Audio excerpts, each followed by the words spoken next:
It was our 15th wedding anniversary on that day. Having coffee with my wife after dining at the restaurant where I proposed to her, she dropped a bombshell. I've fallen for someone else. I know it's terrible to say this on a day like this, but I can't keep it secret from you any longer. I never expected that at the very place where I asked her to marry me. Fallen for someone else. She said nothing, just kept her head down. I was at a loss, looking up at the ceiling. But then, I suddenly realized she had been acting suspicious. My wife, who used to be frugal, started buying expensive makeup products and owning designer bags, one after another. And she would just leave them in our bedroom. Are those designer bags you have at home the gifts from him? At my question, my wife trembled. It seemed that was the case. I'm sorry, he gave them to me as presents. We were just friends at first, but we both realized we were serious about each other. I don't know if I'll end up with him, but I can't stay with you, feeling like this. The word divorce crossed my mind. She was in love with someone I never met. Didn't she vow to stand beside me for life's ups and downs? After her confession, everything seemed pointless. I felt like an idiot and didn't even feel like getting angry at her. Fine, let's split up. I don't want to know who you're in love with. I don't even want to talk to you. Don't you ever show up in front of me. My wife nodded silently at those words. I sighed deeply, took some money out of my wallet, and put it on the table. I don't want you coming home with me. Just go straight to your parents' house. I'll send all your belongings later. But I just need some time alone. I can't stand to see your face right now. Hearing that, my wife grabbed the money I left on the table. And she quickly left the restaurant. After she was gone, I took a sip of the cold coffee, feeling empty. She was someone I wanted to spend the rest of my life with, but sadly, I'll never see her again. She broke my heart and shattered it into pieces. That was the night I parted ways with the woman I loved. Soon after, I sold our house and moved into a cheap apartment. I used work as a convenient excuse for not taking care of myself. I would eat takeaways almost every night as I had no time to cook for myself. My shirts were always wrinkled as ironing was time-consuming. I would often sleep over in the office as I couldn't be bothered going home. One day, my boss, Bob, called me in his office. Listen, ever since your wife left, your life's been a mess. I'm sorry, maybe I should find myself a new wife. I joked in response. A new wife? All right, I'll find one for you. Actually, there is a girl I've been meaning to introduce to you. What?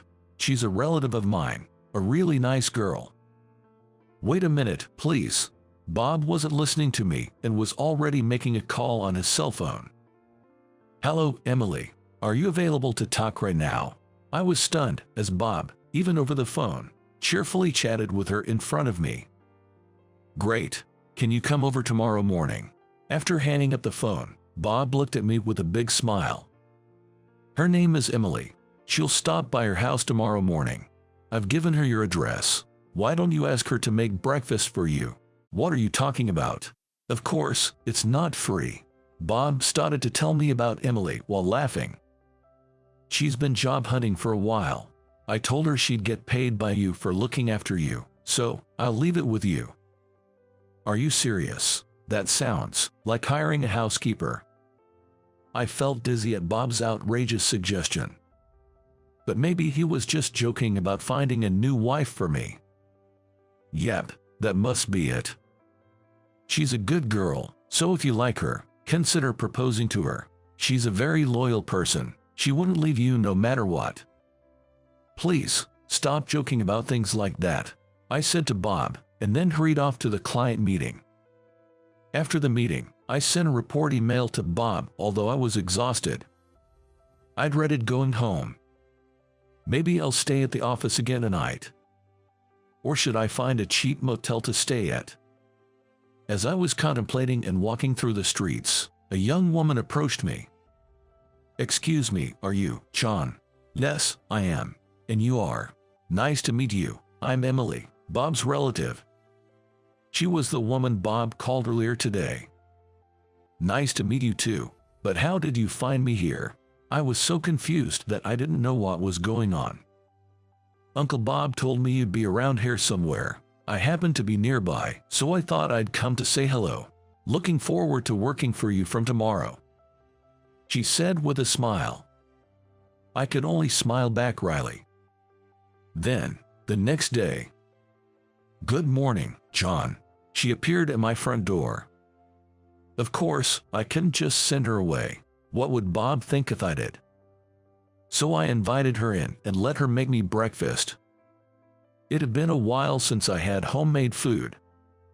Wow, bacon and eggs. The bacon is perfectly crispy. I'm glad you liked the way I cooked it. She chuckled at my words. I looked at her and said, "It's been a while since I had proper breakfast. That might be why you enjoyed it so much." Thank you. I felt a sense of happiness and contentment. It's been so long since I've had such good food. You're just exaggerating. No, really. $10 an hour is not enough for this. I should pay you more. No, the current rate is good enough for me. But that doesn't feel right to me. At my words, she slowly shook her head. I'm unemployed at the moment. I can improve my cooking skills by doing this, and even get paid for it.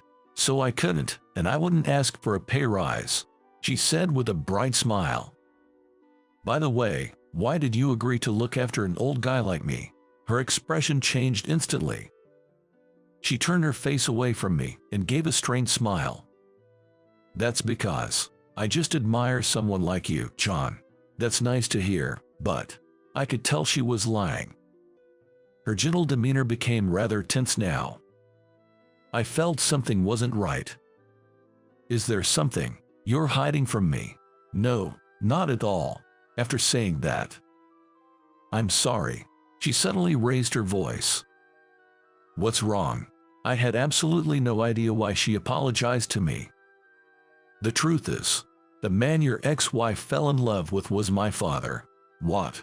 My father left my mother to be with your ex-wife. Since then, my mother has been mentally unstable, needing someone by her side. I quit my job to stay home with her. I was at a loss for words. So, Emily was the daughter of the man my ex-wife fell in love with. Unbelievable. It seemed that her father disappeared soon after I had the last conversation with my ex-wife at the restaurant on our anniversary. What a selfish man your father was. Instead of leaving you and your mother the way he did, he should have had discussion with your mother and get everything sorted before he started a new life with someone else. I felt sorry for Emily, who was looking anxious. I don't know what Bob was thinking when he thought of her as my potential wife, but this was just too much. Why did you agree to do this? I wanted to apologize. Apologize for what? You haven't done anything wrong. She shook her head. If I had stopped my father from seeing your ex-wife, you wouldn't have had to go through the divorce. My mother always blames me for not stopping him. Tears rolled down her cheeks. At that moment, I found myself hugging her tightly. John, I'm sorry, but let me say this. Stop blaming yourself. What your mother says is wrong. It wasn't your fault. Thank you. She cried quietly in my arms. I was sad, but at the same time, I felt anger towards her father, who abandoned such a devoted daughter just to be with someone else and never returned. Emily, you didn't do anything wrong. The one who is to blame is your father. He should have taken responsibility for his actions. She looked at me weakly. I just don't know what to do anymore. My father's gone, and my mother blames me for what happened. You don't have to do anything. If it's too hard for you to be at home with your mother, you can stay at my place. Thank you, but I really shouldn't impose myself on you, she said hesitantly. That was when I came up with a brilliant idea. Would it be all right if I met your mother? My mother? Emily looked surprised. Yes, maybe your mother needs someone to talk to and to share her feelings with. I think I can help her out because I know exactly what she's going through." "You are probably right," Emily agreed. I was certain that her mother and I would understand each other very well. Or that was what I thought anyway. A few days later, I met Emily's mother, Sharon, and we talked about many things. I always knew it wasn't Emily's fault, yet I took it out on her. I never thought there would be someone out there who could empathize with me. When we're overwhelmed with our own issues, we tend to forget others are there for you. Sharon nodded weakly at my words. "Thank you so much for coming today. I shouldn't be staying home all day, crying and feeling sorry for myself. I may just start looking for work. That would be better for Emily too." "I agree. Maybe going somewhere with your daughter for a change of scenery would be good. She's been troubled ever since her father left."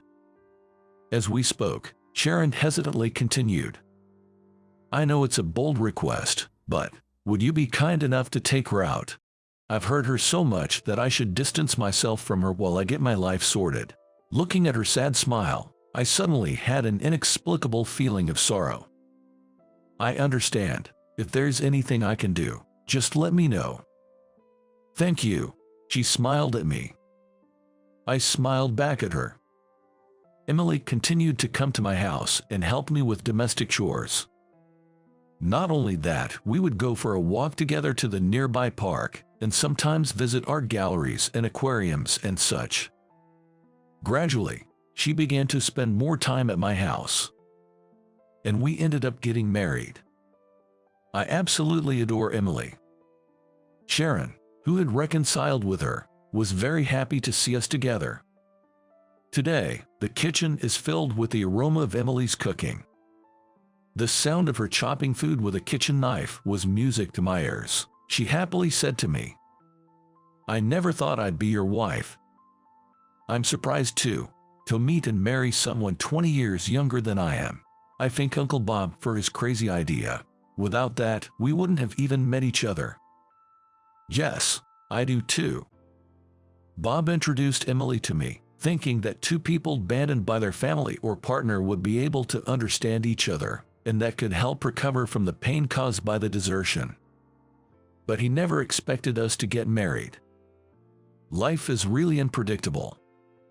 Bob said, laughing.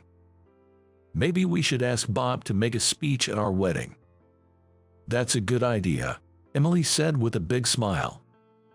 I smiled back at her. I'm really looking forward to our wedding next month.